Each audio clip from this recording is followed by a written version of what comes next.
Hi, and welcome to Speaking from the Center. There's no Keith this live. Week. He's dead. We killed him. Speaking from the Center live. I thought that's part of the name. We're live. Speaking from the Center live. That's the name of your thing. Like Muppets Tonight. Yeah. The show is Muppets Tonight, not the Muppets. Right. When is it happening? Tonight. Right now. It's happening right now. Speaking. Whatever. My humor is weak. That's okay. Our opening was pretty weak, so yeah. Welcome everybody to the Politics Show, Speaking from the Center live Thursday night. What? All right. What? I See, need Tim, that. This is what happens when you put in effort. Yeah, you get to do cool shit like that. What is this effort you speak of? Yeah, professional streamer here. That's what you got on your show. So do your thing. I'm not here. So Keith has abandoned us because he doesn't love us anymore. Yeah, he hates us. And he stopped loving us because Tim touches himself at night. I don't really know. I'm just there goes our freaking potential sponsor. Rip the day. Yeah, so we're officially like streaming on Twitch. This is our first episode on Twitch. Hi Twitch. Hi other Twitch. Yeah. We're on Twitch, we're on YouTube, and we're on the Foxbook. So yeah, we're everywhere. We're everywhere you want to be. I'm leeching viewers from Twitch now because I'm live on Twitch as well. I was your Twitch outlet, but now you no longer need me.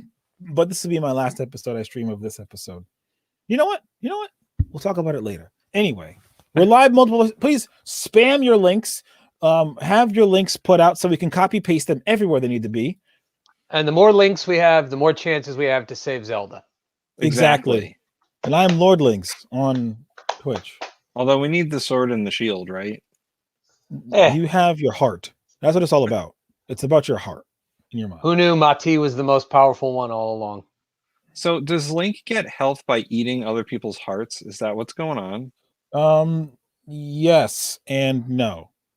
Okay. He gets health by violently attacking chickens, if my understanding of the game is anything to go on. No, violently attacking chickens is how you get stronger. That makes sense. That makes way more sense. I've never actually played the Zelda game, for there is only one Zelda game that Nintendo has been constantly rebooting. True.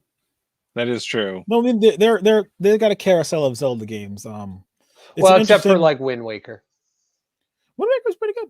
Yeah, and it's really funny how like Nintendo was like, this is going to be dog crap, and it's like, actually, let me show you something. Yeah, it's an interesting it's an interesting belief system that the Zeldas follow. Nice. Yes. Always. Yes. Mm-hmm. You were saying about the Zeldas? No, don't listen to me. I was just trailing off, thinking to myself, there's an interesting belief system that's behind all the Zelda games, and you could probably find like some type of like spiritual ethos in what the story they're telling. Funny enough, I designed a Zelda game back in the old year 2011. It's really cool. Don't worry about it. We're moving on. We're moving on. Give me your topic. Yeah. Finish your introductions, people. So, hi everybody. All right. I'm Tim. I'm Nolan. Tim and Nolan. Sometimes Aaron. And that's Aaron. Yeah, sometimes. Sometimes I'm here at the bottom.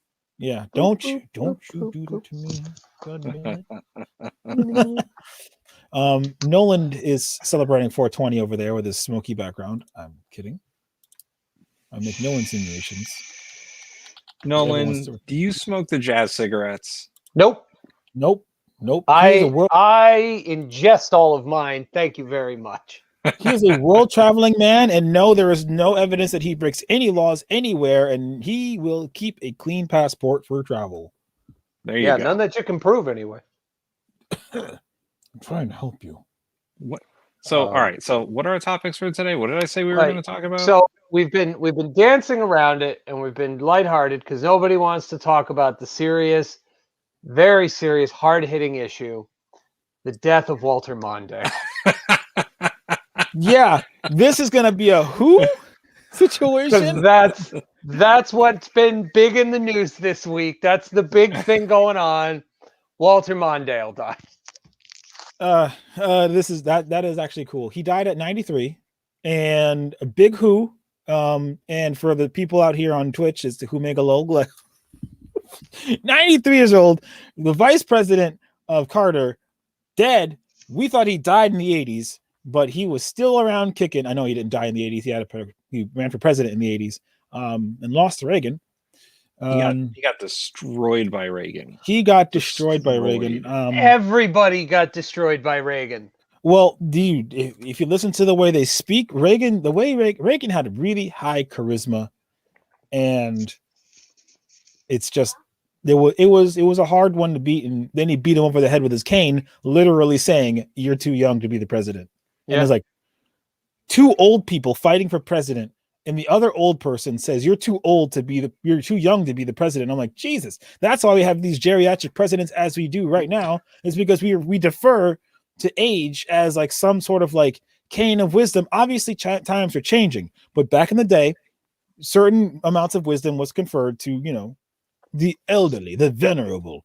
Nowadays, we're learning that there's, things are actually quite different. It really sucks. Imagine how happy Joe Biden is that he's the president, but imagine how utterly soul crushed and depressed that he didn't get there until he was like at the peak of his life's functionality, where he's like, damn, I'm finally the president, but I can't use half the brain I had before.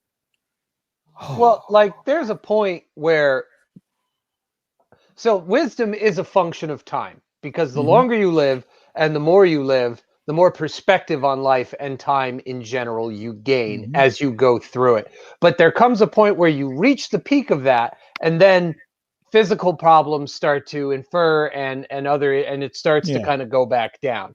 And the problem is where Reagan and Mondale were at, that was when you're at like the peak of like, I have lived this long life. I've been around for over 6 decades.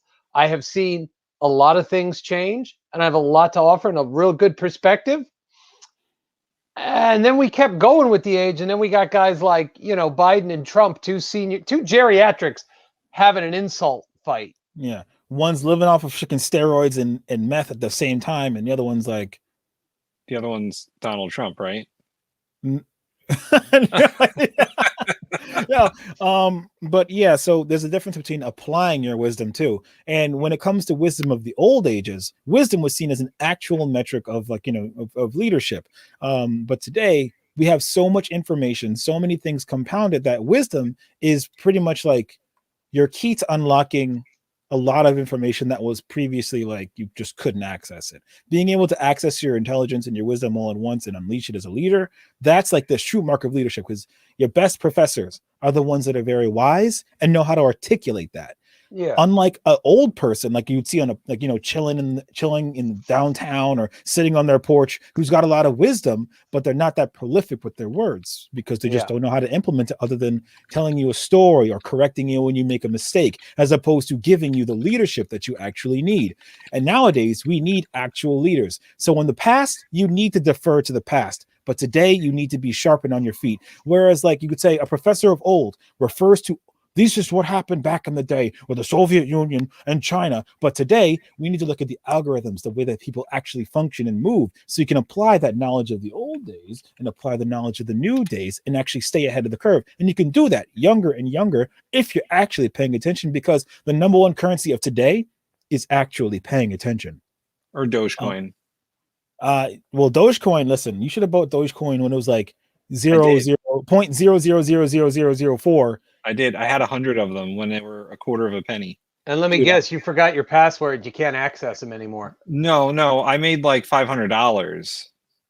Nice. I would have the number one thing, knowing about everything I knew about cryptocurrency, like way back in the day, you just buy 100 and then you sit on it for like 20 years. Yeah.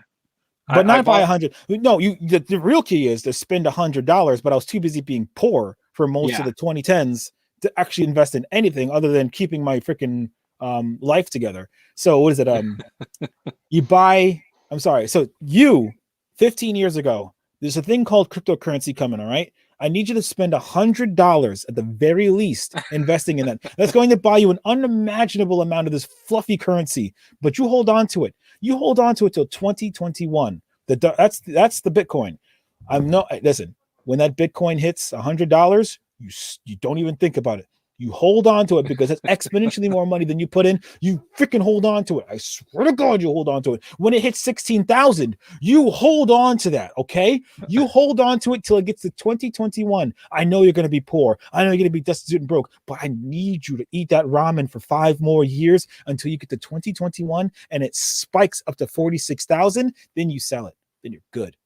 No, it's at 63,000 now. That's you hold on to it till it gets to 63,000, then you're good. Imagine the torture you're going to go through for the next 15 years holding on to that. Imagine the torture. There's something about living poor and eating ramen, isn't there? Yeah. It's the 30-cent meal that you'll get you through, but it'll inflame your whole body. Yeah. You know, poor people are so fat. It's because we eat chemicals. Yeah. We eat Leave us ramen. alone. I ate so much ramen. I have a box of ramen in my basement at all times. My body one built of those BJ's like 30 packs. 30 packs for $5. Yeah. Yeah. I And tell you know my what? body. You get snotty about it too. Because I don't know about you, but we were Maruchan ramen only. Somebody show up at my house with Top Ramen, it was like, get your filth out. Yeah. This is a Maruchan household. We do not eat that Top Ramen. Yes, I was where it's at. I was a Maruchan guy, but when you get older, you're like, let me try some more ramen. Then your body has like a complete tolerance to ramen. You can eat like 1 or 2 packs and you're done for a year. Yeah. Right. That's just how it is. But then you get fancy with it.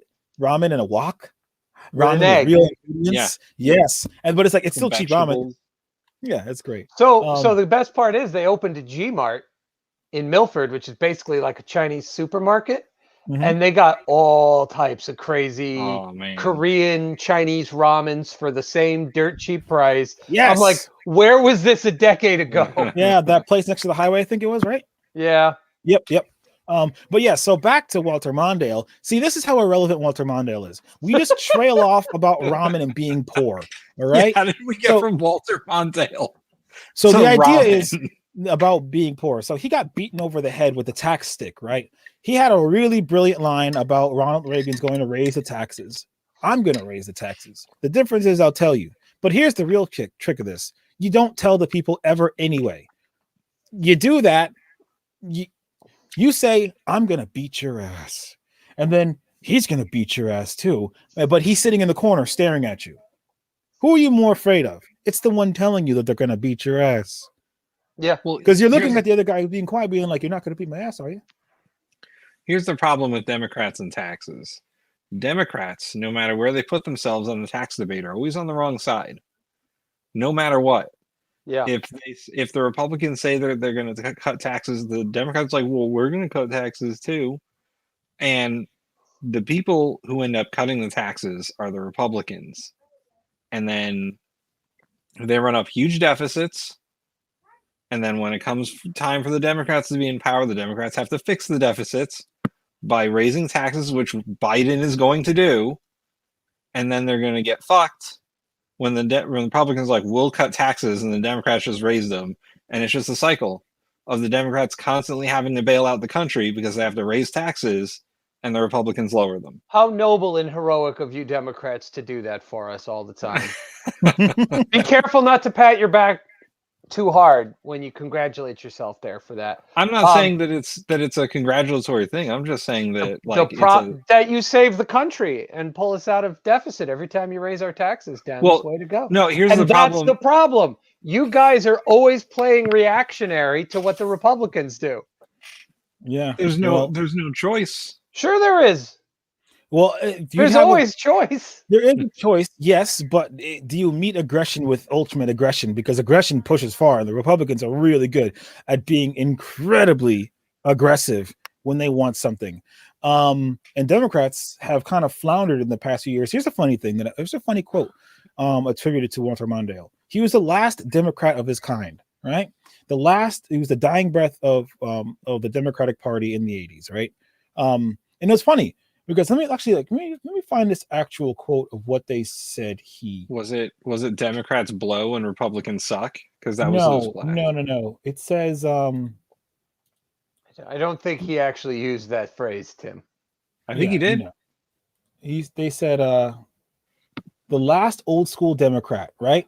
So I laugh when they say the last old school Democrat. I'm like, how old school are we going? Because the Democratic Party's had a couple of iterations. Is he like a Dixiecrat? Because that's really old school. Yeah, no.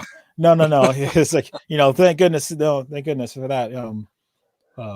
But it's a very interesting thing to see. The where's the beef guy, kind of gone like this. Where's the beef? Like he literally had a.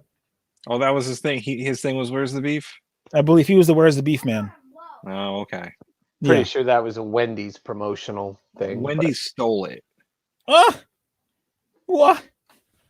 Why? And speaking of, if you don't mind me pushing the topics along, speaking of Republicans being incredibly aggressive about the things they want, and the Democrats really not being so strong. We're not talking about Matt Gaetz, right?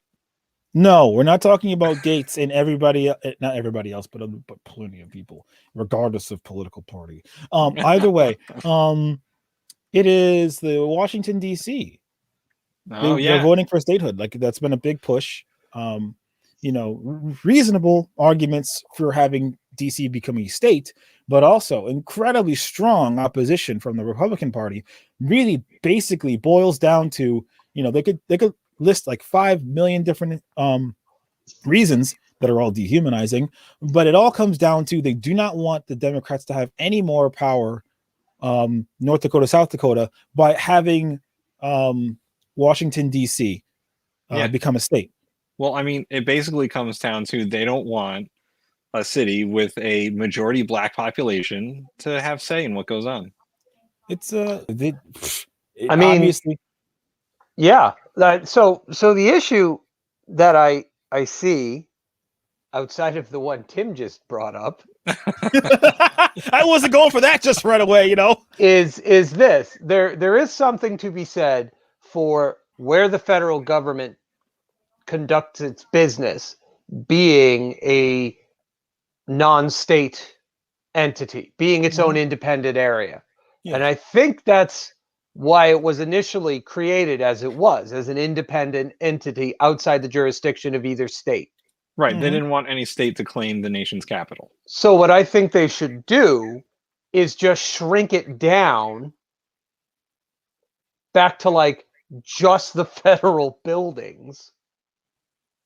You're talking about just like the area around the Capitol. Oh, like a zone, a capital zone, like an actual literally. Just like this is where this goes down. Because you have a huge number of people with no representation in government, and that is wrong. And when DC was founded, they never intended people to live huge number of people to be living there. They built it in a swamp. And so like drain the swamp was the slogan for building the Capitol in the first place, because they had to drain a literal swamp to build the Capitol. Hard work. So it's like, okay, and I get that, and having its own jurisdiction, and that's fine, but why don't we allow all these people who are now living there that were never intended to live there when they made the thing 230 some odd years ago? Why don't we just go, okay, let's give the land back to the states of, what is it, Maryland and Virginia? Yeah.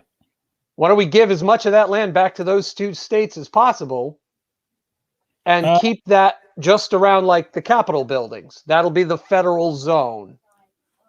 Yeah, a federal zone would be nice. I mean, as far as a solution to these problems that are being presented by, like, just the population growing in general, and the fact that we need to do a lot of restructuring of a lot of many things that we thought were just solid systems. Our population's growing, and it's actually going down. I mean, okay, overall, but overall, but like with but in urban areas, no, I get what you're saying. Yeah. Gerrymandering is a big thing that both parties use, but the Republicans use it like a damn artist, drawing lines in between lines. They are the Da Vinci of gerrymandering. Yeah, and they when they see any way that they're going to have a political disadvantage, They scream for the hills. Thanks, Obama. Yeah, geez, Obama. It becomes a big problem. I think, from my opinion, is I think that we should always be open to growth, and if DC were to become a recognized area, then you have my blessing. But as far as the federal government goes, the federal government should be flexible. We had it. What was our capital before? We had our capital. Originally, our capital was going to be New York City. Then it became Mhm. Philadelphia. Then it was DC. Yeah, we should put our capital someplace else. I mean, the coast is an amazing place to be, but the coast is a very, very vulnerable place to be. But the coast is also a very flexible place to be. In today's universe, I would honestly wouldn't really mind moving the capital to some remote place in the center of the country where there's like 5,000 acres of no place around you. Lincoln, Nebraska. Wichita. Yeah, just drop them there. It's like, hey, you're the federal government, you're the central government. Oh no, that term. But you literally just in the center of the country. You can see everything for miles, and you're actually closer to the places that need attention, like the heartland of America, which is largely just used as a freaking whatchamacallit? A farm. It's used as a scarecrow, or anything to get. It's called flyover country. It's flyover country, but it should be actual country, because those people need attention too. There are so many resources out there that can be used. We could even, if we had the money for it, we could spend billions of dollars on building smart cities out in these dead lands that nobody's using. Smart cities. Like so when in 6th grade, I designed a city where you pretty much you designed it to collect wind and solar. And this was like in the 90s, right? You designed a city to collect for the Green New Deal. Listen, all right. You design cities to collect air, wind, and solar, right? If you're close to the ocean, use wave power because water's always moving. This is before these things were actually a thing, okay? And before anybody cared what the hell children had to say. And we still shouldn't, but yeah, but you listen, shut up. All right. And it had you could design cities in such a way that they can grow with the population without doing these horrific things like building on top of each other. You build a central part of the city with a central focus, and then you have expanding residential zones in the outside of the city, all encompassed by a public transportation system. And you could do all these things because we have the engineers, we have the dreams, we have all these aspirations, and we have a need. I mean, come on now.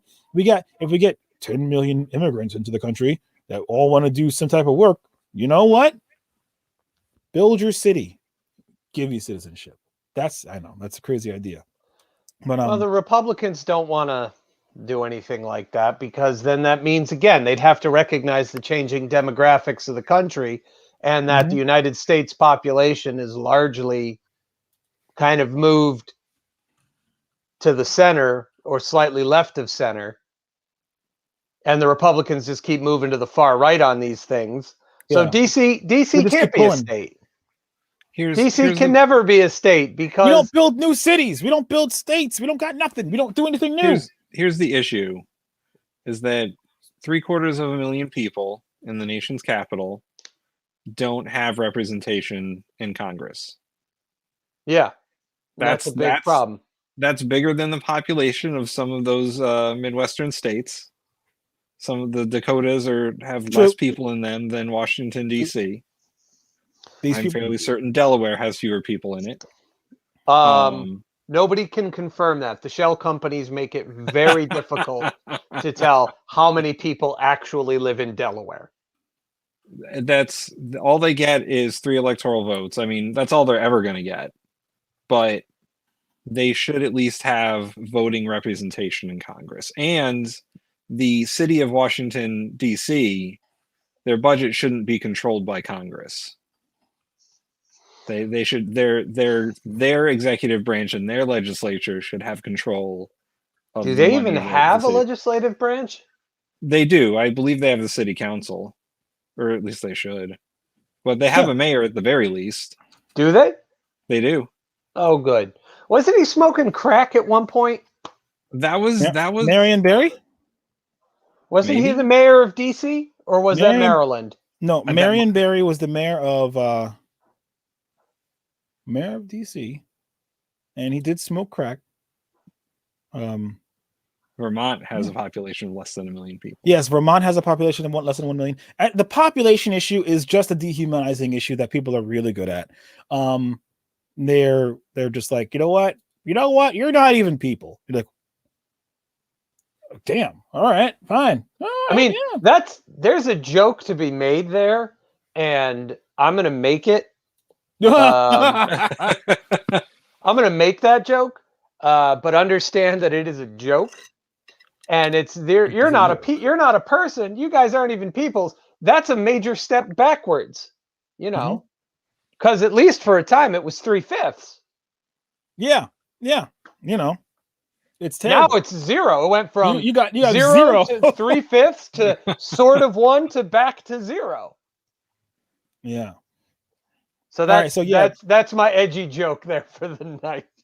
Marion Barry was mayor in 1979 to 1991. He got arrested and convicted, and he came back and he got voted back in. Connecticut's actually got its own little criminal mayor too that just comes back. I was going to say, it sounds like a regular Joe Ganim. Yep. Yeah. What is it about you Dems and voting criminals back into office, man? What do you mean, you Dems? I'm talking to Tim. I never voted. Tim, I thought you were independent. Nope. I'm a Democrat. Tim's a far left-wing being radicalized by the American college system. I have AOC on speed dial. I don't know what that has to do. You probably shouldn't have her number. Aaron, is there someone we can call to let her know that she's in trouble? The FBI. They already know. Yeah, sure they do. If they didn't, they do now. Yeah. Oh God. I'm not that far left. I just play one on TV. Yeah. Okay. I know what you're talking about, Mister. I'm an independent, but I'm not going to get votes. I thought you were an independent, but whatever. I could be wrong. I had run for Mayor Shelton as a write-in candidate. Mm-hmm. That was my independent streak. I went to was it the high school, Shelton High School? Yeah, the debate. And saw you debate. And boy, Tim was one hell of a debater. Some might even say he was a master debater. Beat me by 1 second, you bastard. Low hanging fruit. Yeah, that's what he calls it too. Oh wait, no, never mind. Anyway, this country stands to be really more flexible in the future. We could take a cue from China, and they just build. They do whatever the heck they want. They build in their country. They build in other people's countries. They're their own little mini IMF, World Bank. They're like, all right, well, you now owe us your life. And like, wait, what a minute, austerity. What a minute. We can do that with our own country. We got tons of land. We can move things around. We can be flexible. We do not need to adhere to tradition so much. And the world changes. So I think it's time that we do actually make a change. And that's where I stand with we got to go build a big fucking thing. Build not a wall. Build a city. No. We gotta go build a big fucking thing, and then we can put a big fucking thing hotel and casino. You're back in the USSR. Get out of here.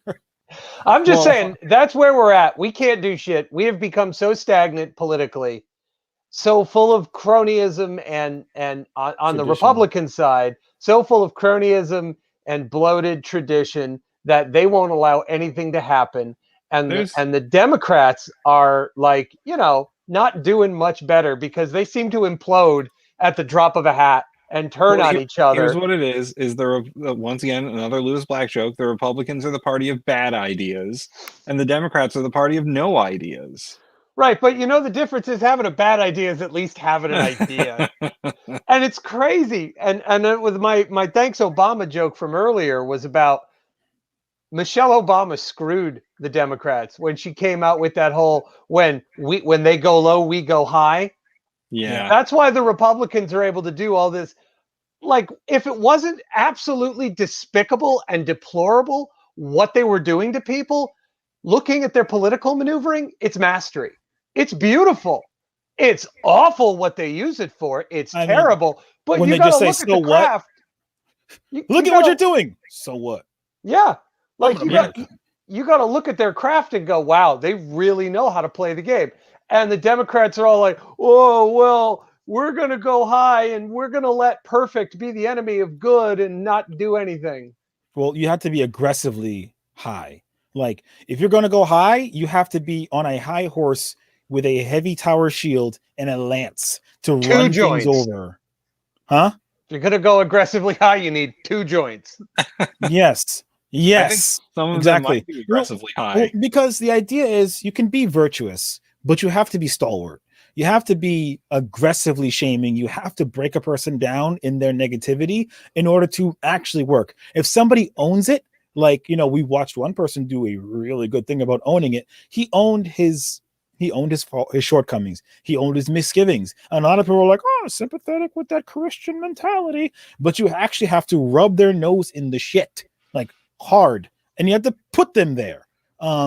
You can't be, soft-handed. You have to be hard-handed, firm. We are going to do what is right. And this is what is right. The greater good for the people, not based off of tradition, but more so based off of where we are headed. And that's where you should be focusing on, as opposed to like adhering to, well, whataboutism? Whataboutism gets you a firm hand across the face, Yeah. For both sides, because both sides need it. Because there are really good Republicans out there, but guess where they are? Not in the limelight. You know why? Because they don't sell tickets, they don't sell seats, and they're actually kind of anathema to the big time Republicans, because the big time Republicans just look worse compared to these good old, actually nice people who are just politically ineffective because they're not out there slitting throats. Well, and that's the problem with Congress. It's so polarized that the moderates in each party are basically squeezed out, or like you said, not in the limelight, because there's a lot of Democrats who are the same way. You don't hear from most of the Democratic senators or representatives because they're not an AOC or a Chuck Schumer or,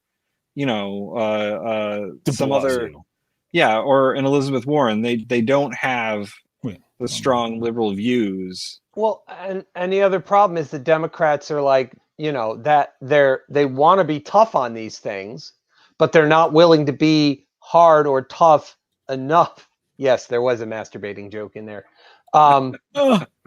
Because they let striving for that perfection, and it has to be perfect and there can be no blemishes, and they let that be the enemy of good enough. So rather than going, okay, you know what? We need it to be perfect. We need every I dotted and T crossed and there be no problems, and everybody involved in it has to be 100% virtuous and with no blemishes on their record and no scandal, and then we can do it. Oh, we can't do it? We can't reach that standard? Well, we're not going to do it at all. Yeah, no. So they do nothing. We end up losing people who have small transgressions. Like, it's a great thing to watch Republicans actually vulture Democrats, because they do that exact thing. It's like, oh, looks like you have a fault here. It's time for you to pay the piper. And it's like, what? It's just a small fault. No, you hypocrite. Don't mind me while I abuse my children. This is my belief. This is my culture, and I own it. I have shortcomings, but you said you didn't have any, so therefore you are gone. And it's like, whoa. Again, if the Republican, go ahead. That's what we get to the spinelessness, the jelly. Yeah. I don't know who Katie Porter is. I probably should know, but I have no idea. Well, that's why we have Google. But that's the other thing, is it's like what the Republicans do with their political maneuvering and talent is monstrous, but you have to look at it and go, that's kind of impressive. Well, they know how to play the game. The past 4 years have been pretty terrible. Yeah. Well, and here's a prime example of it. When Obama was in his second term, the Republicans did away with the filibuster. Or no, I believe it was when Trump was in power. The Republicans did away with the filibuster for Supreme Court nominees because the Democrats were going to filibuster whoever it was, not Merrick Garland, Brett Kavanaugh. Gorsuch and Kavanaugh. And Mitch McConnell's like, well, no more filibuster for Supreme Court justices. And now that the Democrats have the slimmest of majorities in the Senate, Mitch McConnell's like, you better not touch that filibuster or else you're going to be sorry. Yeah. And the Democrats spent an entire month squabbling about it. And McConnell's ultimately going to get what he wants. The Democrats aren't going to touch the filibuster because they're afraid of political repercussions. Because again, they're constantly playing reaction to the Republicans setting the fucking marching drum. And it's not what the people want. Yeah. Well, here's the funny thing about what the people want, right? So for a long time when I was younger, getting into politics in high school and whatnot, and in the college, there was a big hoopla about a lot of lobbyists, right? The lobbyists were growing in power in the early 2000s, and they hit kind of fever pitch. But the interest of the people has vastly transformed over the past 20 years of politics. It's because we're doing a lot of leading the people by the nose, like bulls to, the castrator machine. A lot of people aren't allowed. Yeah, no, it goes south. But a lot of people are not integrated into politics as they should. And I would say the powers that be, the lobbyists, the companies, and the people who go along with them are being represented in our country more so than the average uninformed person. And we let it go on. So it's like the people that are being active to be represented are now being represented. So now we lend more personhood to a lot of lobbyists and entities, which it goes both ways. Like with Citizens United, it goes both ways. We can have super PACs and lobbies and corporations that push for things on the left and things on the right. Now, what would things look like if we got rid of all of that?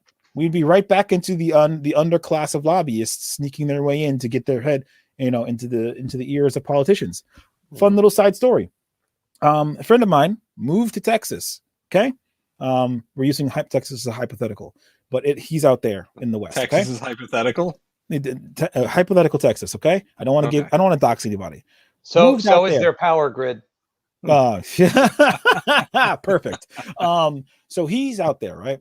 And he is in a small town that has like one company, and there was a nature reserve next to the town, pretty much, that the company wanted to expand into, protected federally. So the owner says, you know what, I'm gonna take a trip to DC. Takes a trip out to DC, buys a $60,000 dinner for some random politician. All of a sudden, random politician says, hey, let's just get this out of the way. This is getting in the way of business.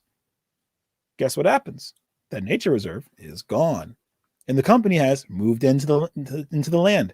Screw the birds or whatever was living there. It don't matter, because people are people. They're not ideas. They're not some grand monolith that can be talked to, that can be reasoned with. And the people that do the talking and the reasoning are not the American people, because we have little value. We are just a number. Yeah, we're just a vote.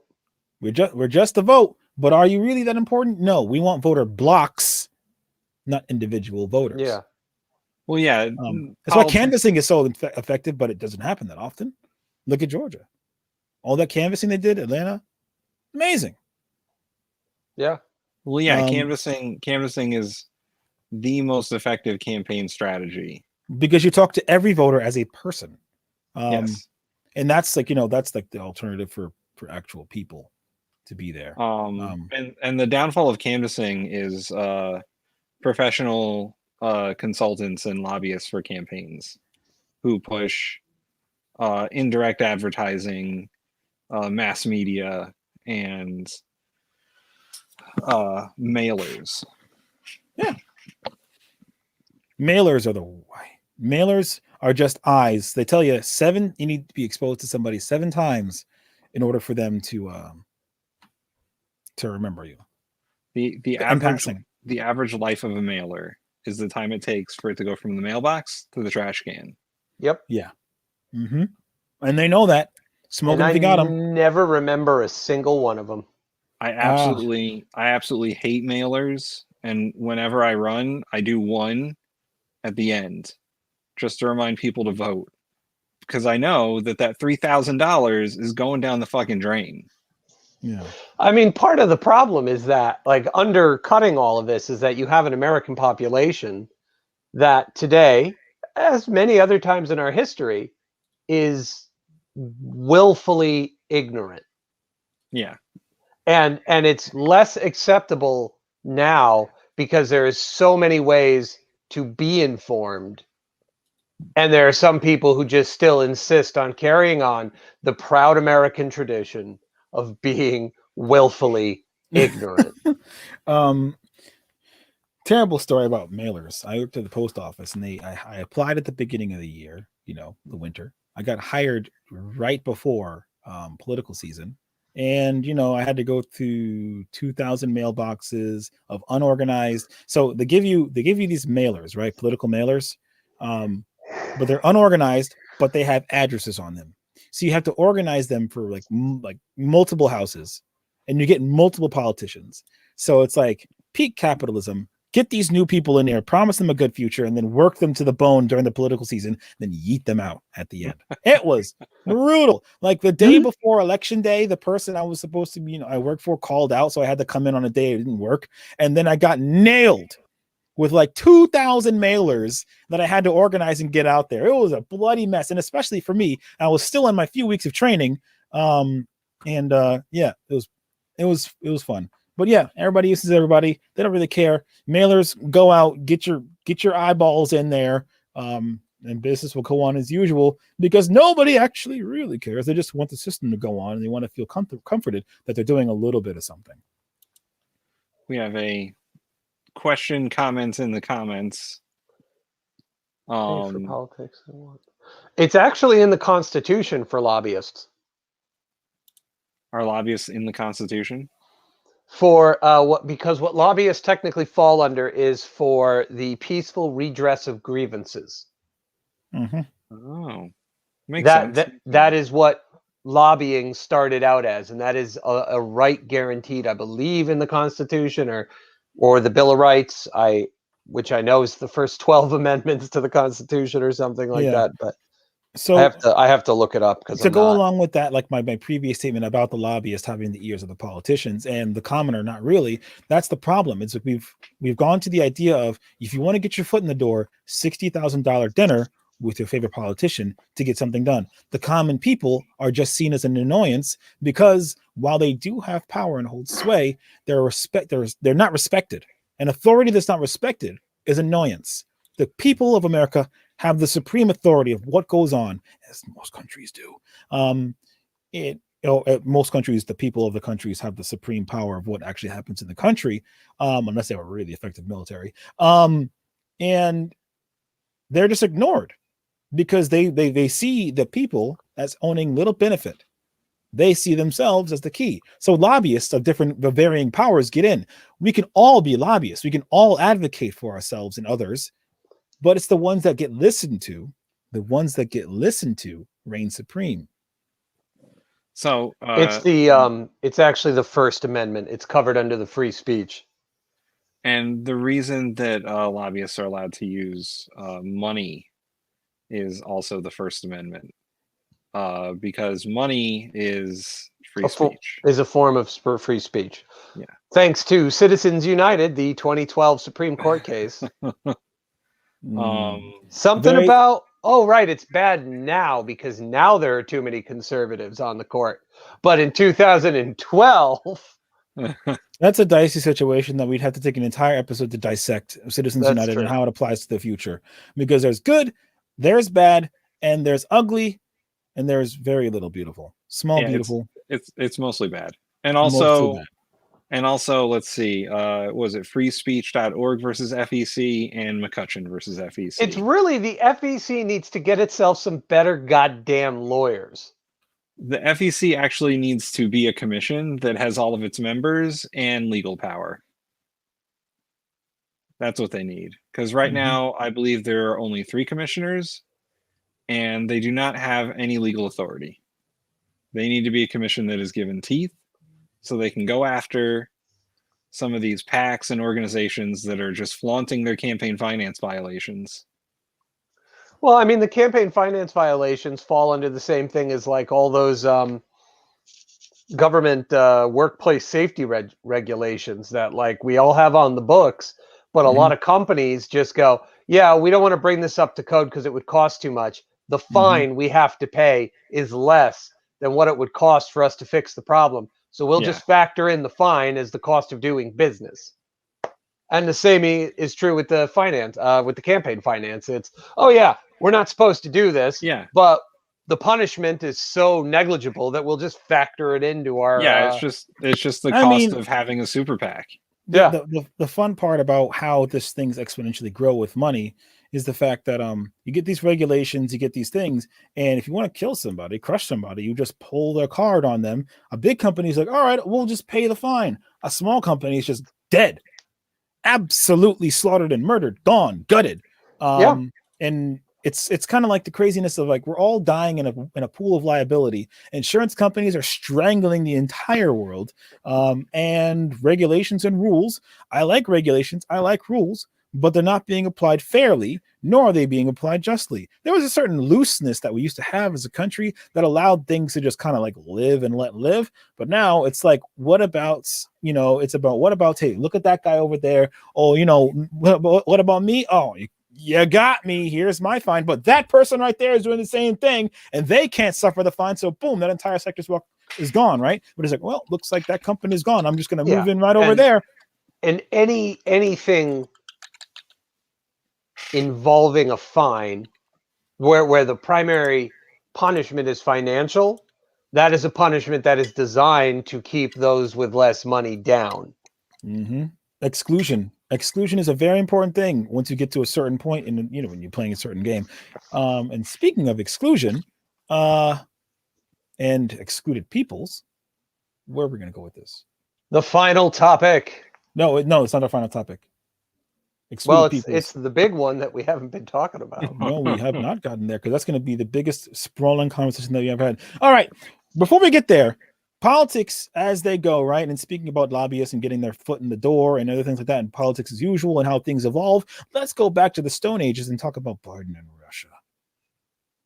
Oh, yeah. That was one of the topics. Let's go right back to our international politics section. Sorry, people. We'll come right back to the country really quick. So Biden slapped some sanctions on Russia for their cyber meddling. And Russia didn't really care that much.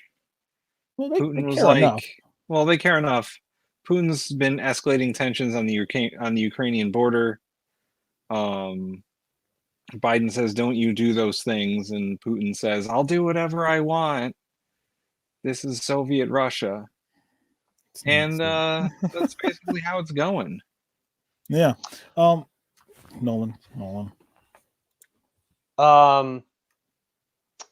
So yeah, basically what we're seeing is so this would be like if Rocky and Ivan Drago from Rocky 4 tried to have a comeback match today. Yes. Russia deserves to have the sanctions placed on it, and it deserves to have so much more happen to it because what Putin has done with that country in the last 4 years. Greater than 4 years. No, specifically within the last 4 has been some of the most abominable things.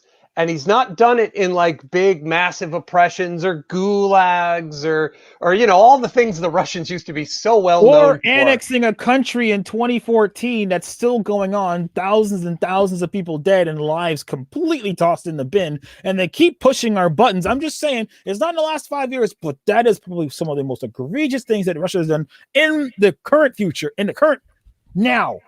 Crimea drives my ass crazy. I'm sorry. No, that's not even close. Not even close to the worst thing the Russians have done. In 2017, a number of Russian politicians, with Putin's blessing and the backing of the Russian Orthodox Church, decriminalized domestic violence against women. Oh, I remember that. Yeah. Yep. Remember that. Russia is a country with about half the population of the United States, but double the number of deaths as a result of domestic violence Yes. before they decriminalized it. And how big is the country? It's the It's largest still the country biggest in the country in the world, but they have Yeah. a I mean, like, population as far that as their size goes, yes. There's a reason for this. the population is only half of America. So they're like Yeah. 200, 250,000, 225, 230,000 people, maybe. Yeah. They're like 7th or 8th in population. Here's what kills me about this. I always say terrible things happen in the dark. Where there is no light, bad people thrive, monsters go, and all these bad things happen.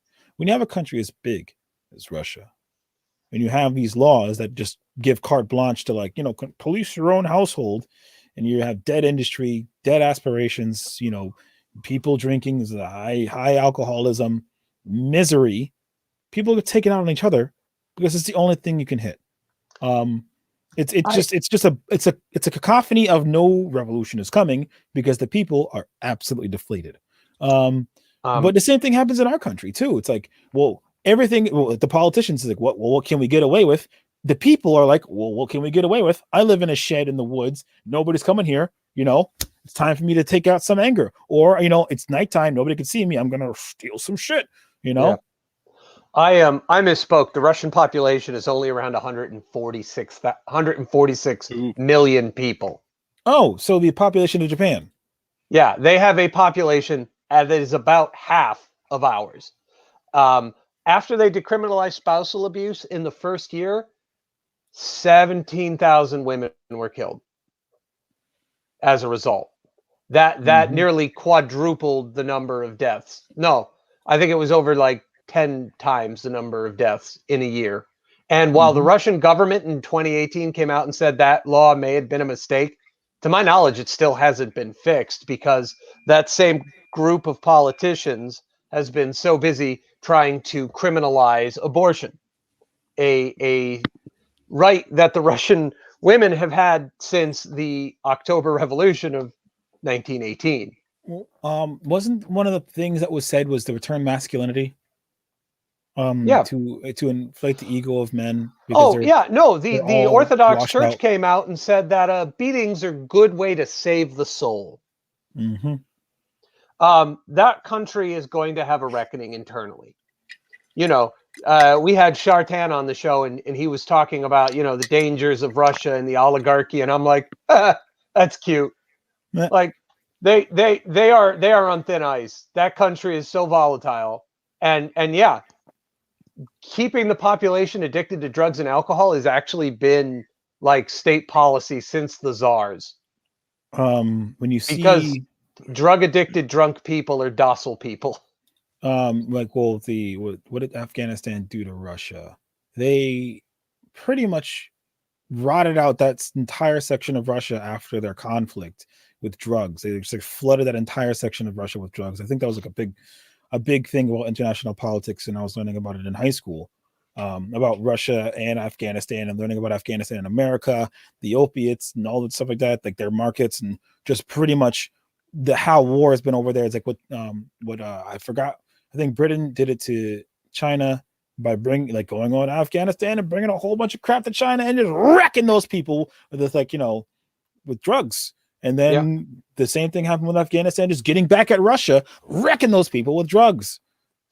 So it's funny because back in the ancient days, in the olden days of early Russia, vodka was something that was very easy to make. It still is to this day. And it was a peasant's drink. And what the Tsar did was he went, hey, you know what?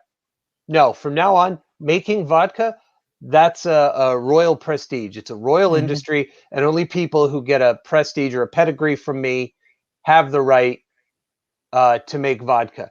And he led it, and it was a state industry under the Tsar because the Tsars knew a drunk, addicted people are less likely to rebel and revolt. That's why the Bolsheviks, when they first rose up, were a prohibitionist party. They were trying to combat the alcoholism They were that very was militant. so rampant. Then Stalin took over and went, no, screw that. Drunk people are docile people, reopened all the Tsarist distilleries, made it a state industry again, and pumped vodka into the people.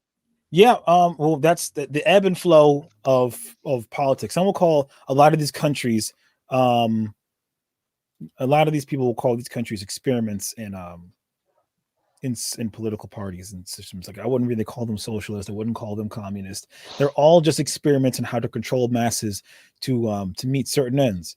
Like the Russians are really good at figuring some things out, importing a lot of their machinery from European countries. So when wars kicked off, they just went over there and stripped everything from it. That's a really fun fact about Russia. Yeah.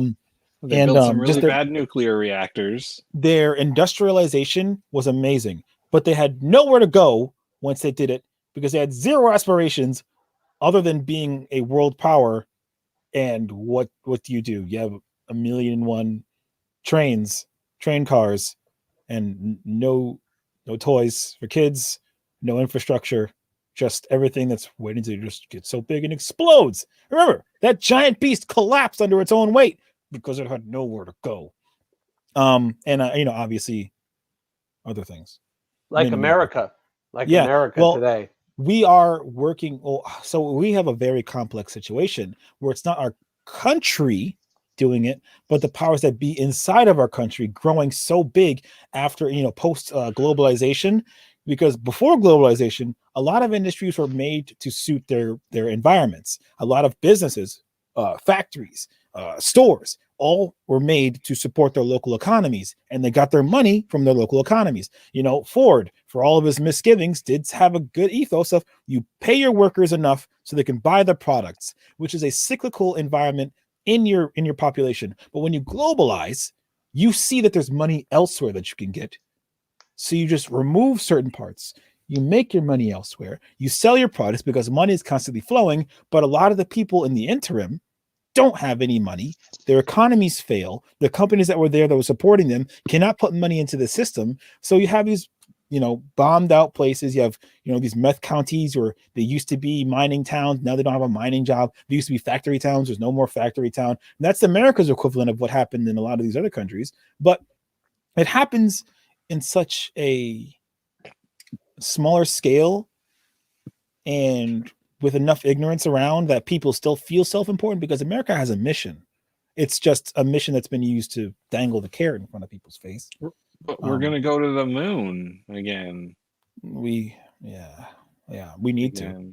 But that's the other problem with that is it's not just globalization, but also the technological revolution that occurred in the early 2000s also changed it, because with the way remote technology and the internet and all that works, a company like, say, GE, for example, could put their headquarters in Mogadishu, a failed, the capital of Somalia, which is a failed state, and still be just as effective with the way remote technology and internet and all that works today.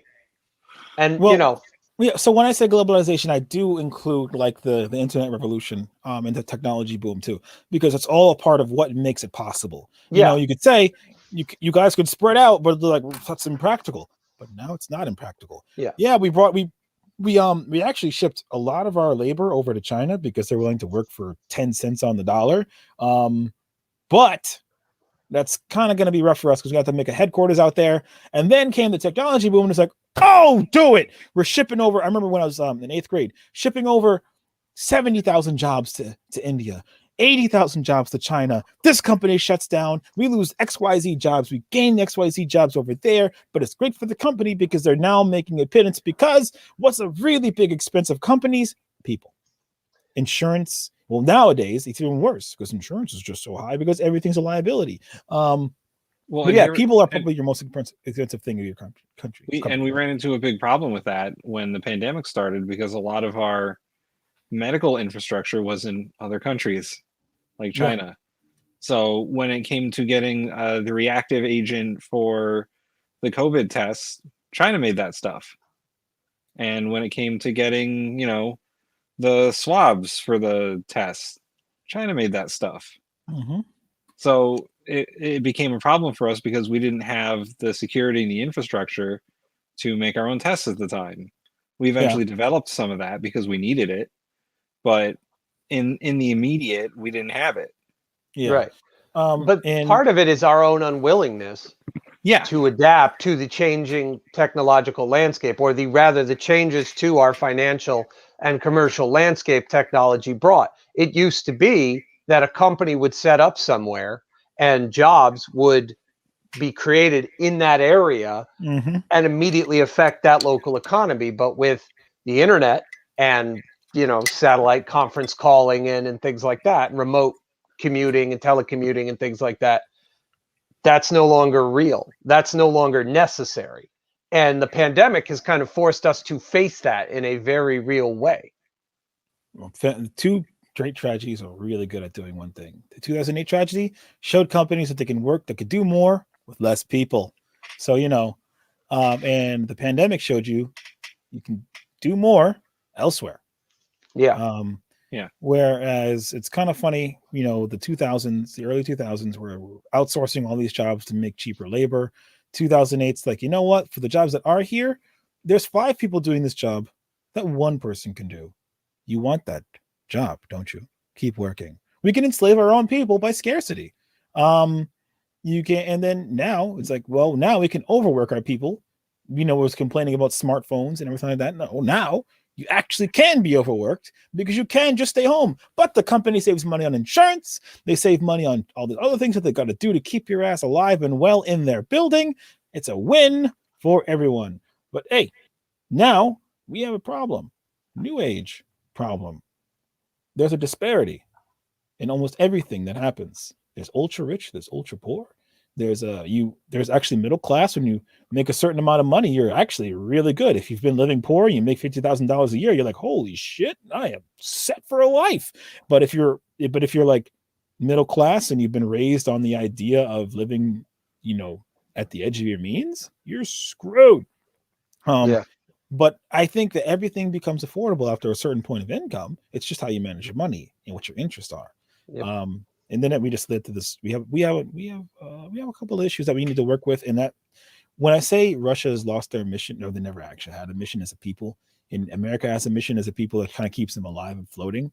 I think that there's a lot of work that needs to be done before we fall down the rabbit hole of losing purpose. Because when you start losing purpose, that's when your country really starts falling apart. Is when you lose purpose. When people stop caring and people start thinking, what the hell is the point? That's when you start to actually lose the people. You always need hopes and aspirations. And every once in a while, we need a great unification. We need it now. We need it soon. And speaking of a great unification, and speaking of loss of hopes and aspirations, we have shootings, we have killings, we have the proliferation of information, and now that we have lights shown on these things, and the case that just finished was shining light on something that would have never been paid attention to had it been in the dark. Just another guy freaking out and he died. That's what the George Floyd murder would have been. Just another guy freaking out and he would have died. Yeah. You know what? You watch the tape over and over again. If you watch this case, you're like, damn, that guy's really wigging out. He's really wigging out. He was outside of his mind wigging out. You know what you say to that? You know what, buddy? We're going to walk to the station. No excuses. We're going to walk to the station. Come on, pal.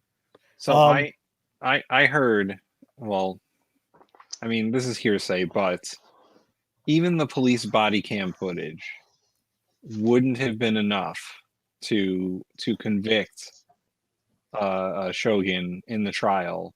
It was only because I think that was the name, right? Derek Chauvin. Shogun? Is he a Street Fighter character? I don't know.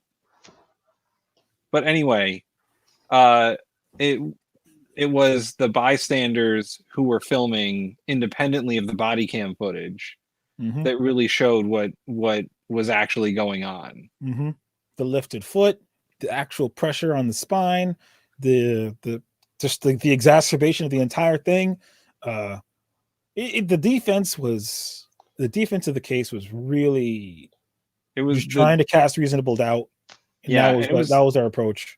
And I listened to the defense's closing arguments. Their defense was, we don't have to prove that he's innocent. They have to prove that he's guilty beyond a shadow of a doubt. That was their defense. Well, yeah, they were trying to cast reasonable doubt. Like then when you go for a case that looks like it's really impossible to go over, you can actually win a case by casting so much doubt that you can't actually make a 100% definitive decision on these things. Yeah, That's not as crazy as it sounds, Tim. That's No, called a yeah, reasonable yeah, doubt defense. I know. I'm just Yeah, saying that was that's how their you win only these sort of defense. things. That happens And all the time. That's pretty standard legal practice. the prosecution could have lost this so hard if they went down the emotional route, like Yeah. way too hard. But there was enough evidence, thank goodness for the cameras. There's enough evidence there to actually show these things, enough testimony, powerful testimony. People were really good at doing their testimony. And, you know, just not playing the game of getting tripped up and stuff like that. Like when they were trying to, you know, simple things for creating more doubt is you ask somebody something that's clearly there and plain to see. Did you say this? Is it in the tape? Yes, it is. Then you know the answer. But I want you to confirm it. I don't need to confirm what's in the tape. And he's like, damn, that's a really good witness right there. Like that guy was just like, you're trying to paint me as an angry man. I'm not. I'm just I was just reacting to somebody being killed in front of me. And I was like, holy shit. You know, the shopkeeper being like, well, this was just a bad idea. Like I shouldn't have done that. Well, there was also the police chief saying that what he did was not standard police practice and he used too much force and all that. Like they actually had police officers on the stand saying what he did was wrong. And even to the police's benefit, they did a really good job in the beginning of this whole ordeal until he started killing him. Things are really good until somebody starts to get killed. Things are okay until somebody dies. That's usually how parties go. That's usually how things go when you're hanging out with your friends. Everything was cool. We were just walking on walls and you fell off and cracked your head open. Humpty Dumpty. Oh, that's what that situation was. All the king's horses and all the king's men could not put that back. And so, yeah. Fun fact, at a party once, we built a table on Nolan. They did. I had passed out in the backyard after a lot of drinking. Yeah. There were some individuals who had arrived only about an hour or so earlier and saw me pass out after an hour or so of drinking, and they were like, haha, what a lightweight. He had like, you know, 3 beers, 4 drinks, and he passed out. And it was like 10, 11 o'clock, and they're like, yeah, he started drinking at 2 in the afternoon, though. So, like, yeah, you got here an hour and a half ago, and he passed out. He started like 6 hours before you got here, man. He's well over the hill, my friends. So we built a table on him, and I think you lost your shoes, right? Yeah, somebody can't came pass over out with your shoes on and took my shoes and socks off. He did it for your sake because you can't mess with the person who's sleeping with their shoes and socks off. College rule. And then I think somebody drew on the bottom of my feet. I remember being told that after the fact, but given that it was the bottom of my feet, I never saw it. I never heard that part. Well, it was Sarah who took my shoes and socks off and then allegedly drew on my feet. Well, there you go. So the to go back to this, right? The the Chauvin case was, I think, well thought and well concluded because overall you have to have some sense of accountability for the things that go on with policing. There's a lot of problems in policing. There's a lot of reform that needs to happen with policing. And the biggest thing is a lot of good police officers are hunted by other police officers because they're not playing for the team. And a lot of these things are kind of reinforced by if we all play for the team, nobody gets in trouble. And this also reinforced because for good policing to happen, you just need to have that sort of compass where there's tons of terrible things. Police officers deal with like awful things. A lot of times they deal with unreasonable situations where, you know, a traffic stop turns into this guy is going to kill me. Holy shit. And other stuff like that. But I think the real point is this is a step in the proper direction. And it's unfortunate that so many deaths have had to come beforehand to actually put, you know, shine a light on these things. Now, I would say along my lines of things, so yes, Black Lives Matter. That's true. They always mattered. It's the culture that we need to change. It's the purview of America that we need to change. The systems make it so we have to say these things. But as with all good things, sometimes the wolves come. There's money to be made in grief. There's money to be made in clicks. Just be careful with who you galvanize and evangelize, because not everybody needs to be saved. Not everybody needs to be vindicated. I'm just saying, like, it's a very messy situation, right? I'm glad this case went the way it did. I'm saddened that the case had to happen.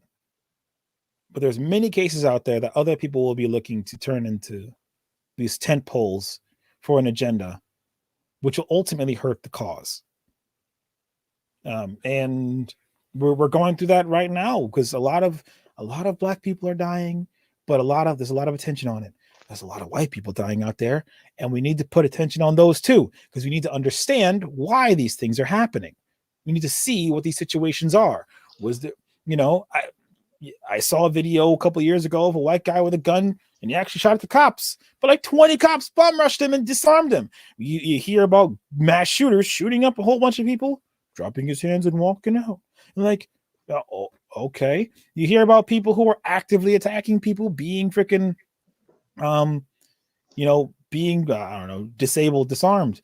But then you hear about the black shooter who attacked that police parade, and they blew his head off with a robot. He was cornered in a parking lot, and they freaking C4'd his face. It's there's a lot going on. There's a lot going on. Comment in the comment section. It's about the relationship between the justice system and the police force.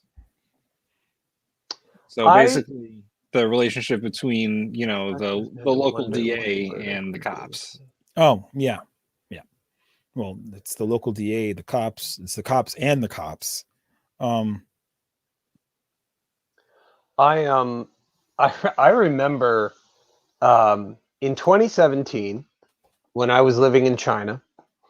I think there was another one of these shootings, and it's terrible that I have to say it that way, that I can't even remember who it was because they're so frequent. And I was talking to some of my Chinese friends about it, and they were really trying to wrap their heads around what was going on.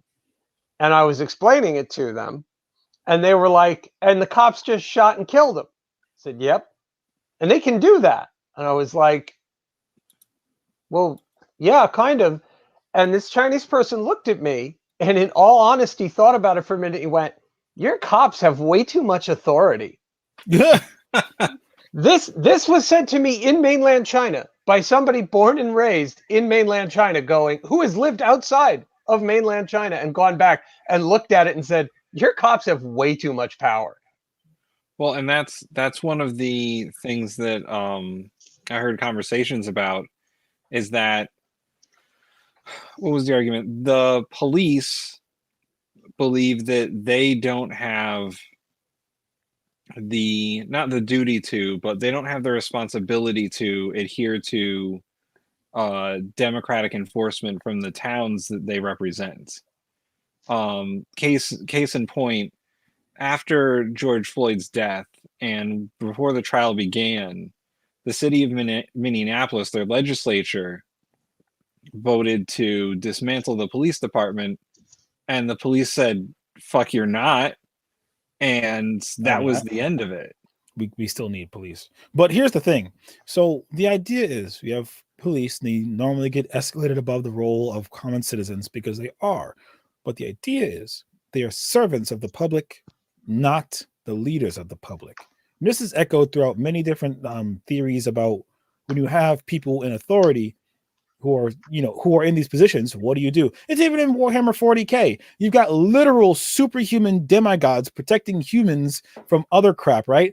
But the number one directive they have is that you are not above people. You are servants to the people. And they have all of this power where they're just like, that's in the sci-fi universe. They have all of this power and they do all these terrible things. They face the horrors of the darkness, right? But always remember that you are a servant of the people.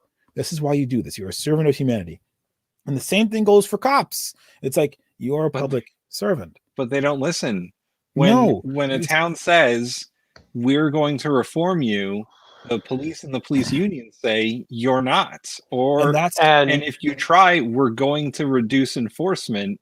Have fun with your crime wave. And that So- is because we spent 20 years lionizing and venerating police after the events of 9/11. true, but we didn't do it the right way. We didn't do it the right way.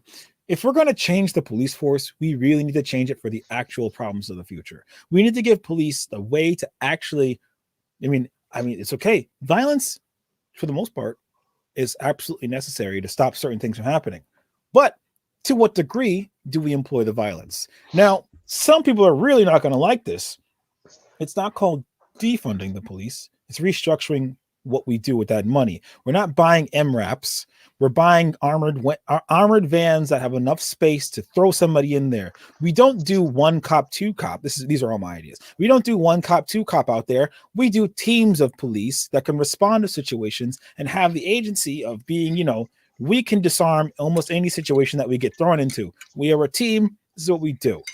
We have to give cops armor. Like the British police have armor that protects them from getting stabbed. Our body armor is Kevlar and strike plates.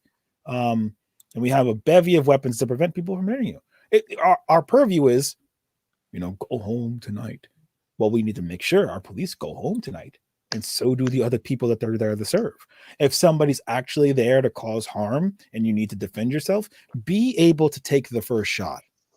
Be able to receive the first shot. I'm talking actual armor. If somebody pulls out a gun and just pulls it out on you and it becomes a lethal threat right there, don't be Mr. Flesh and Blood, like I gotta shoot first.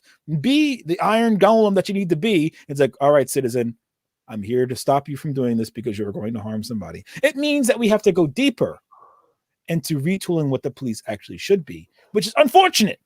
But you also have to change the culture. You have to change the mindset. You have to make it so.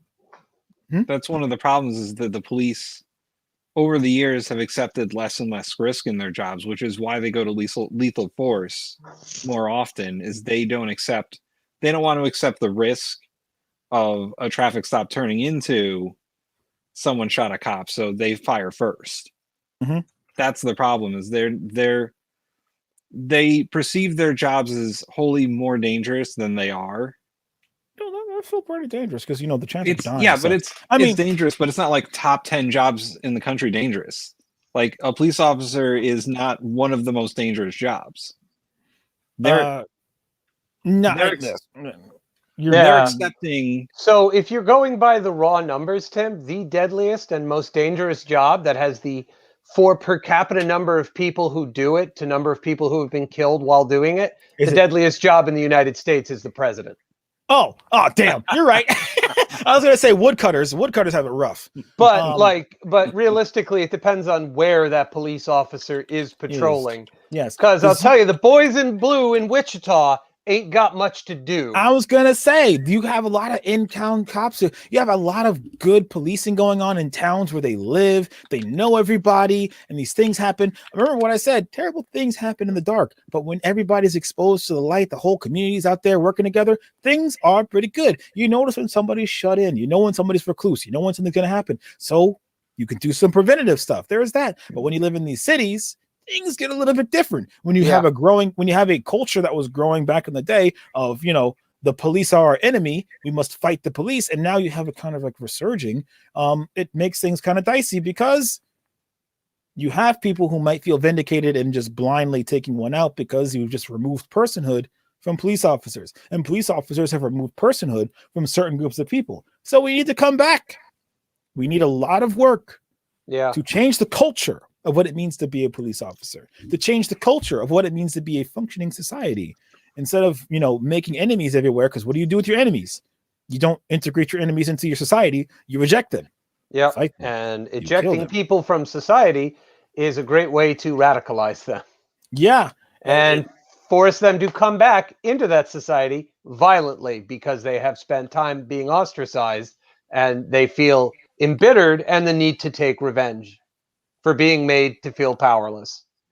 And I'm not saying that about police. I'm saying that's what happens when you ostracize people from a society, and that applies to anybody. Yes. I mean, there was, Hot Topic. There Crappy was store. a girl. Yeah, that was a great store back in the day. I was betrayed by Hot Topic. That's a story for another day. Stay tuned. Next time I show up, I'll tell you the Hot Topic story. But listen, so there was recently a case, a tragic case of a 16-year-old girl that was shot by the police. Yep. And she was the one who called the police officers to help her because she was being attacked or accosted by people who wanted to attack her where she was.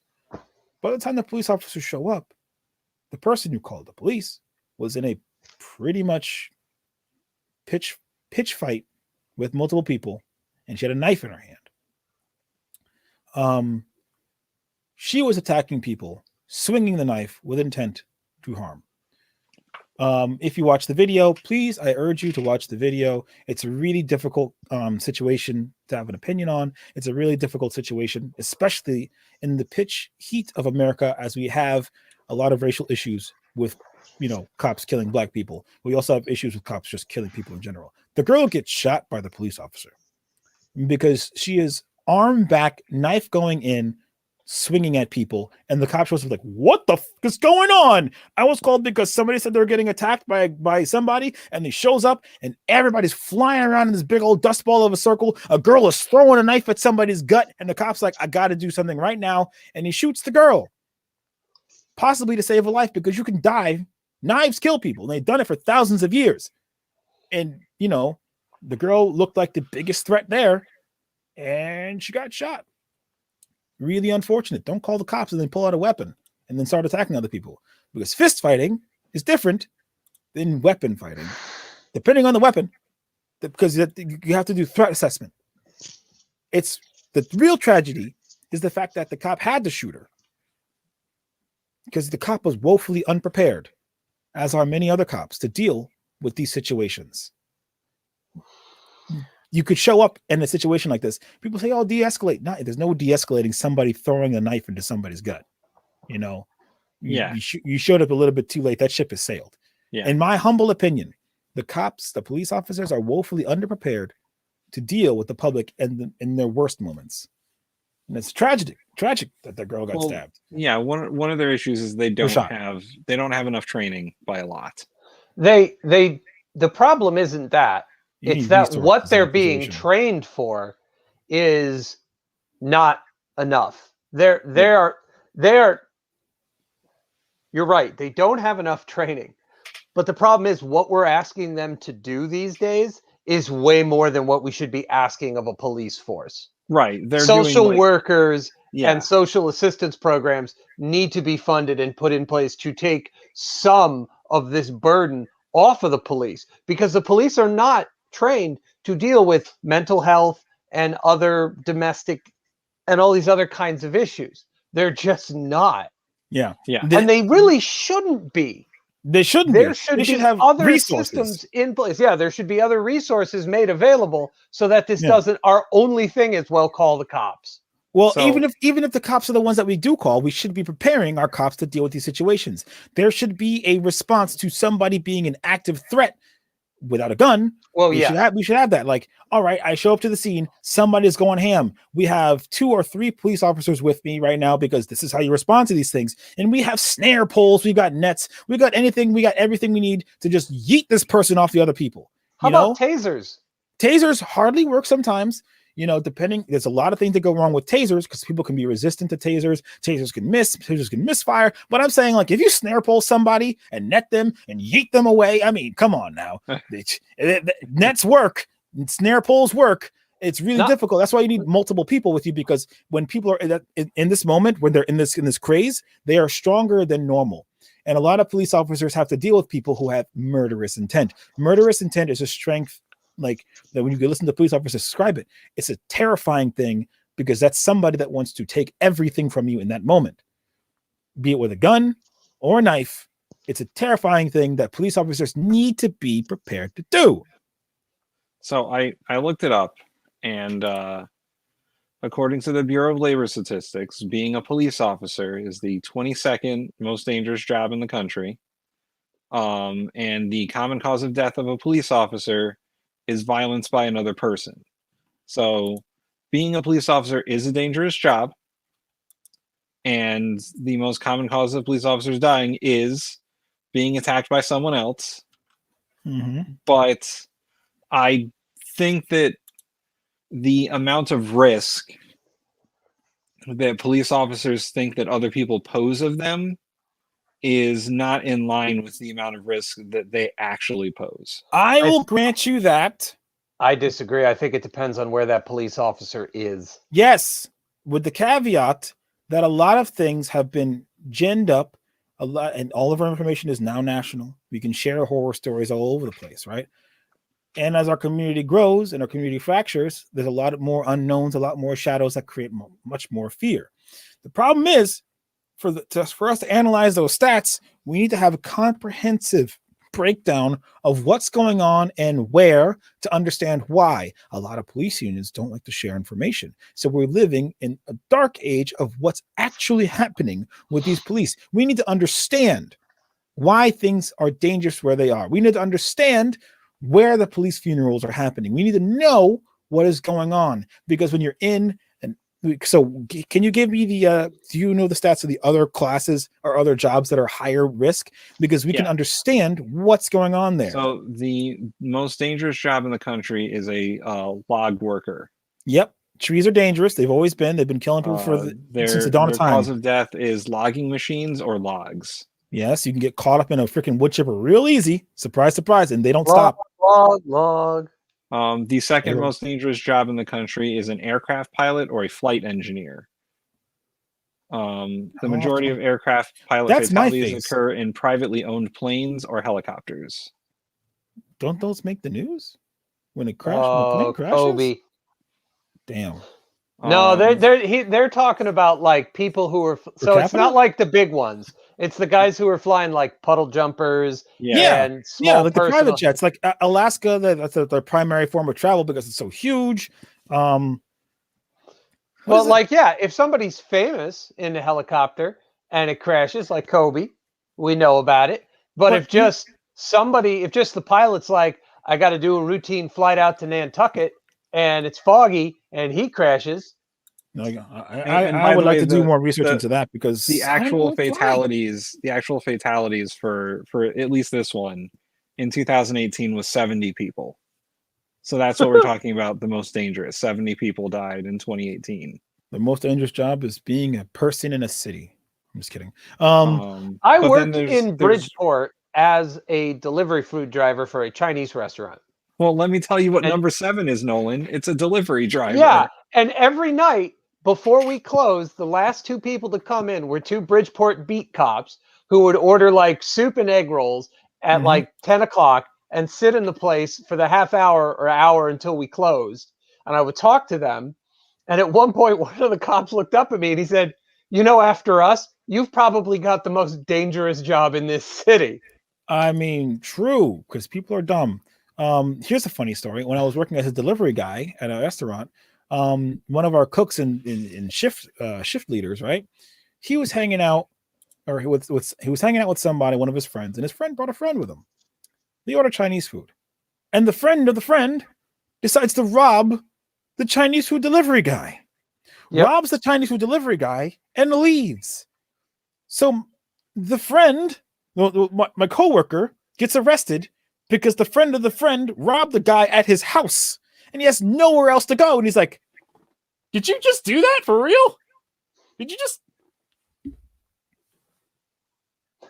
just do that?" People are dumb and dangerous because they think they can do things. And like with the advent of untethered delivery, you just get scams for the most part. People saying they never got their food, and there's no accountability. You just show up, you deliver the food, and you're like, "Thanks." Got the food, they leave. Never got the food. I'm rich, baby. So I think we're going to wrap this up because we're reaching the 90-minute point. What's 3? What's 3? I'll tell you what 3 is. Here, I'll go top 10. This is definitely a per capita thing. It is. It's per 100,000 workers. So number 3 is operators in oil, gas, and mining. That's a dangerous job. Yeah. Anything out in the ocean, anything under the rocks, those are very dangerous. My friend works on a fishing boat, and he talks about, they tell you to be really careful around these ropes because, you're not really thinking about it. But as soon as you touch one of these things or anything gets snagged in them, you're mulched instantly. Number 4 is roofers. Yeah, roofers tend to be a pretty dumb group to begin with, so it's not surprising the fatalities are so high. Number 5 is garbage collectors. And their common cause of death is being stuck between the garbage truck and another vehicle, or struck by a garbage truck or other vehicle. Man, there's a lot. You know what? I need to look these up because I never hear about these things, and people always talk about somebody dying in some bizarre way. Number 6 is iron workers. The most common fatal occupational accident is for structural iron and steel workers. I'm still hung up on the roofers. Like, all you got to do is not fall off the damn roof. Dude, you literally have nails. You can nail your ass down. There is no reason they should be that high on the list. Imagine being on a 45-degree roof and the wind kicks up and your boss is like, hey, and you're like, I can't pay attention to you right now. And hey, I got it. I ain't going anywhere now. 3-story house, 45-degree angle roof. You know what? That sucks. I have nailed my foot to the floor. It hurts, but I am not falling off this bitch. Like I said, number 7 is delivery drivers. Number 8 is farmers, and the common cause of fatality is tractor crashes. Oh, tractor crashes.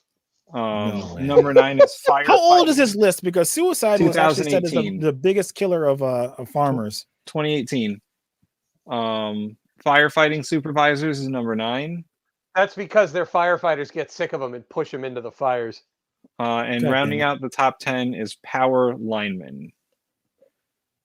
Okay. People who work on the power line. That you do the littlest thing wrong and it's and you're gone. I think as a country, at this point, we should get much better at reporting what's actually going on and have more cohesive databases, because we do a lot of things off of economic models and algorithmic models and just structural models anyway.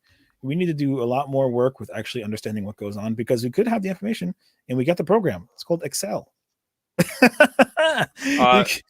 For the question in the comment, machinists did not make the top 25 list. Yeah. So my stance is police need more training, they need more DACA. I'm kidding. They don't need more DACA. They need more training. They need more equipment, and you need to change the culture, and we need to heal the country, go back to purpose. A great unification needs to be happening, because we've been falling apart over the past we've been falling apart for a very long time for various reasons, and it's not one or the other. It's a big cabal of terror. Here, there's that word for you guys. It's a big cabal of freaking terrorizing to keep things placated. Collapse. Yeah. The loss of our single biggest competition in the form of the Eastern Bloc. That's what started it. We need more space. Space is the focus. Space race, please come back to me. Elon, you're doing your thing. NASA, please get more funding. All right, so Aaron, plug your stuff. So yeah, we talked about everything. Pretty good. Yeah, we got to everything. Yeah, we got everything. So hi everybody. Hello. My name is Aaron. Only you know that. I go by Lord Links everywhere. At Lord Links. Lord LYNKZ. Can we get that on the screen, please? Yeah, sure. What was it again? Lord LYNKZ. Lord LYNKZ. Yes. Here we go. Bam. And bam. There you go. You want me to put the at? Right. Yeah, at me. Okay. Thank you for the proper capitalization.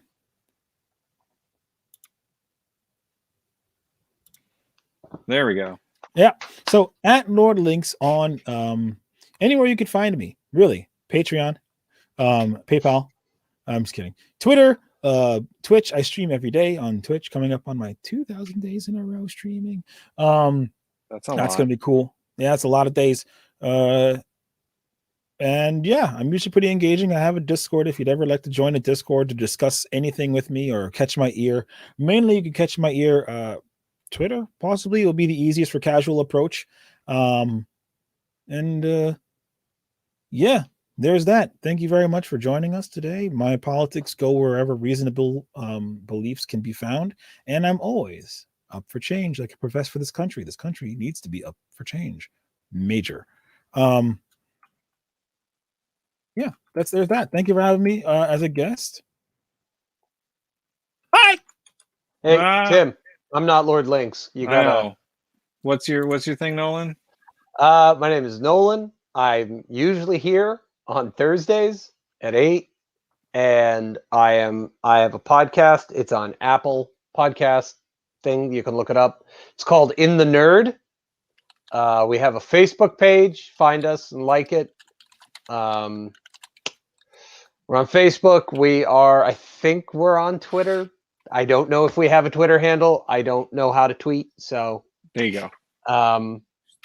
Yeah, I'm there jarring, rambling about nerdy stuff and anything and everything you can nerd out about. We have an episode up next Monday, I think.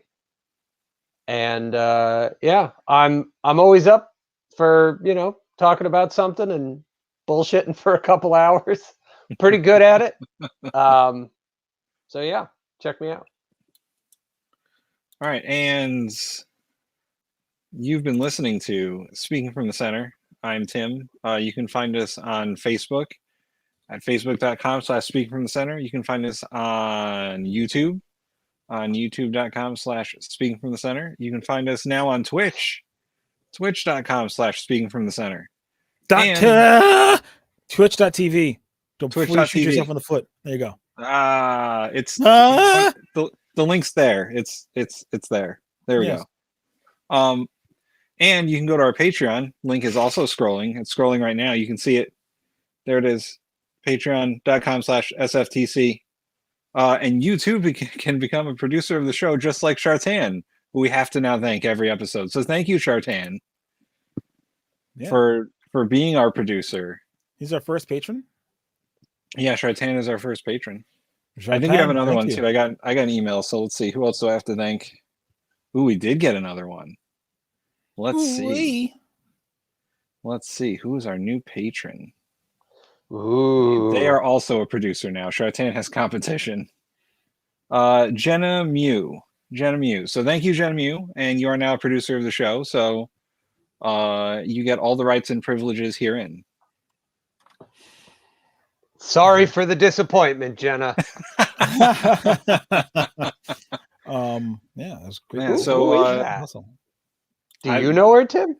She might be one of the listeners of the Bin podcast, but she's not someone I know directly. Listen, just pretend like you know her. Thanks, Jenna, for being a wonderful. Thanks, Jenna. You're the best. Continue your patronage, and we continue producing for you. That is it for this episode of Speaking from the Center. We'll see you next Thursday at 8:05 p.m. with some new topics and maybe a guest. Not Keith though. He's still dead. I am a guest. I'm a guest. I'm a guest. Yeah, you're a guest. Thanks. Yeah. I might be back. I'm expected to be here. Yeah. Keith won't be. He's still dead to me. I mean, that works because he's been dead inside for a while. So, and that's how we're going to end the show.